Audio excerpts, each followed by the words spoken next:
Hi everyone, welcome to our channel. Let's learn daily. இந்த வீடியோல நம்ம என்ன பார்க்க போறோம் அப்படின்னா நம்மளுடைய டெய்லி ஸ்டடி பிளான் தான். ஸோ குவார்டர்லி எக்ஸாமுக்கு ப்ரிப்பேர் பண்ணிட்டு இருக்கோம். இன்னைக்கு எத்தனை டே அப்படின்னு பார்த்தீங்கன்னா 11th டே.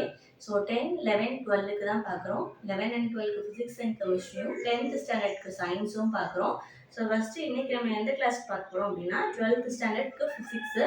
ஸோ ஃபிசிக்ஸ் பார்த்தீங்கன்னா 2 மார்க் கொஸ்டின்ஸில் step up and step down transformer, average value of alternating current, RMS value of alternating current, resonance frequency, Q factor. So இந்த 5 ஷார்ட் ஆன்சரும் ப்ளஸ் 3 மார்க்ல பார்த்தீங்கன்னா எனர்ஜி லாசஸ் இன் டிரான்ஸ்ஃபார்மர். இந்த கொஸ்டின் ரொம்ப ரொம்ப ரொம்ப முக்கியமான கொஸ்டின். ஸோ அது ரொம்ப ஈஸியாக தான் இருக்கும். ஸோ அதை பார்த்துக்கோங்க. நெக்ஸ்ட் பார்த்தீங்கன்னா construction and working of transformer. இந்த question important detail question. So அதை பார்த்துக்கோங்க. நெக்ஸ்ட் எக்ஸாம்பிள் சம் பார்த்தீங்க அப்படின்னா 4.16.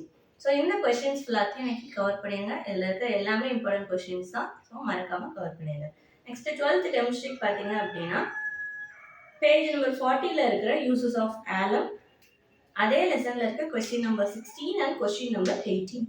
ஓகேவா? இந்த மூணும் 2 மார்க் கொஸ்டின்ஸ். நெக்ஸ்ட் 5 மார்க்கில் பார்த்தீங்கன்னா structure and definition of graphite and diamond. So அது இம்பார்ட்டன்ட் கொஸ்டின் தான். ஸோ அதையும் இன்னைக்கு மறக்காமல் கவர் பண்ணிடுங்க. ஸோ இன்னைக்கு கொஸ்டின்ஸ் கம்மியாக தான் இருக்குது 12th கெமிஸ்ட்ரிக்கு. ஸோ இன்னைக்கு கொடுக்குறத இன்னைக்கு மறக்காமல் கவர் பண்ணிடுங்க. ப்ரீவியஸாக கொடுத்ததில் ஏதாவது கொஸ்டின்ஸ் கவர் பண்ணாமல் இருந்தீங்க அப்படின்னா அதையும் இன்னைக்கு படிச்சிருங்க. நெக்ஸ்ட் 11th ஸ்டாண்டர்ட் கெமிஸ்ட்ரிக்கு. ஸோ கெமிஸ்ட்ரிக்கு 11th கெமிஸ்ட்ரிக்கு பார்த்தீங்கன்னா 2 மார்க் கொஸ்டின்ஸில் mention any 2 anomalous properties of second period elements. Next periodic trends of ionization potential, diagonal relationship. Next அந்த லெசன்ல இருக்க கொஸ்டின் நம்பர் 42 ஸ்கிரீனிங் எஃபெக்ட்னா என்ன, இது இம்பார்ட்டன்ட் கொஸ்டின் தான். Trends in the variation of electronegativity in groups and periods அந்த question.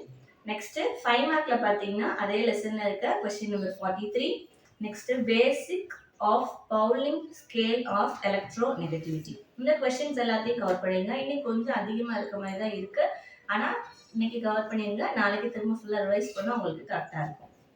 Next 11th ஃபிசிக்ஸுக்கு பார்த்தீங்க அப்படின்னா ஒரே ஒரு கொஸ்டின் மட்டும்தான், கொஞ்சம் பெருசாக இருக்கும், பட் ஈஸியாகவும் இருக்கும். என்ன கொஸ்டின் பார்த்தீங்க அப்படின்னா 5 மார்க்கில் எலாஸ்டிக் கொலிஷன் இன் 1 டைமென்ஷன், அதோட சேர்த்து புக் பேக்கில் இருக்கிற 1 வேர்ட்ஸையும் பார்த்துக்கோங்க. ஸோ இந்த எலாஸ்டிக் கொலிஷன் இன் 1 டைமென்ஷன் பார்த்தீங்கன்னா எந்த கொஸ்டின் எடுத்தாலும் அந்த கொஸ்டின்ஸில் இருக்கும்.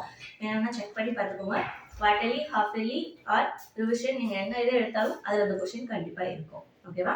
நெக்ஸ்ட் 10th ஸ்டாண்டர்ட் சயின்ஸுக்கு பார்த்தீங்க அப்படின்னா define solution, binary solution, next saturated solution, அதே மாதிரி டிஃபைன் அன்சாச்சுரேட்டட் சொல்யூஷன். இது நாலுக்குமே வித் எக்ஸாம்பிளோட பார்த்துக்கோங்க. நெக்ஸ்ட் காப்பர் சல்ஃபேட் சொல்யூஷன் வச்சு பார்த்தோம், ஞாபகம் இருக்கா? ஹீட் பண்ணும்போது கலர்லெஸ்ஸாக மாறும், திரும்ப கூல் பண்ணால் கலர்டு சால்ட்டாக மாறும் அப்படின்னு சொல்லி அதே மாதிரி question MgSO4.7H2 magnesium sulphate heptahydrate வச்சு கொடுத்துருப்பாங்க. அந்த கொஸ்டின் டீட்டெயிலில் இருக்கும். ஓகேவா? இந்த 5 கொஸ்டின் மட்டும் நீ பார்த்துக்கோங்க. இதில் எல்லாமே மோஸ்ட்லி 9th லெசனில் பார்த்தீங்கன்னா எல்லா கொஸ்டின்ஸுமே ரேண்டமாக கேட்பாங்க. ஸோ இந்த கொஸ்டின் தான் வரும் நம்மளால சொல்ல முடியாது, ஏன்னா அவ்வளோ இம்பார்ட்டண்டான லெசன். ஸோ எல்லா கொஸ்டினையும் கண்டிப்பாக படிச்சிருங்க. ஓகேவா? ஸோ இன்னைக்குரிய போர்ஷன்ஸை மறக்காமல் கவர் பண்ணிடுங்க.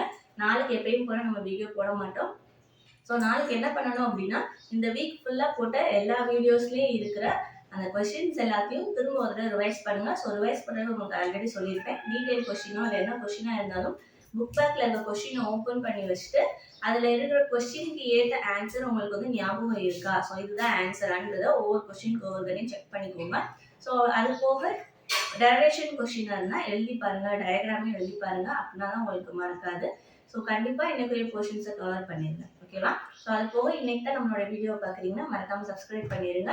ஸோ உங்களுக்கு யூஸ்ஃபுல்லாக இருந்ததுன்னா உங்களோட ஃப்ரெண்ட்ஸுக்கும் மறக்காமல் ஷேர் பண்ணுங்கள். தேங்க்யூ.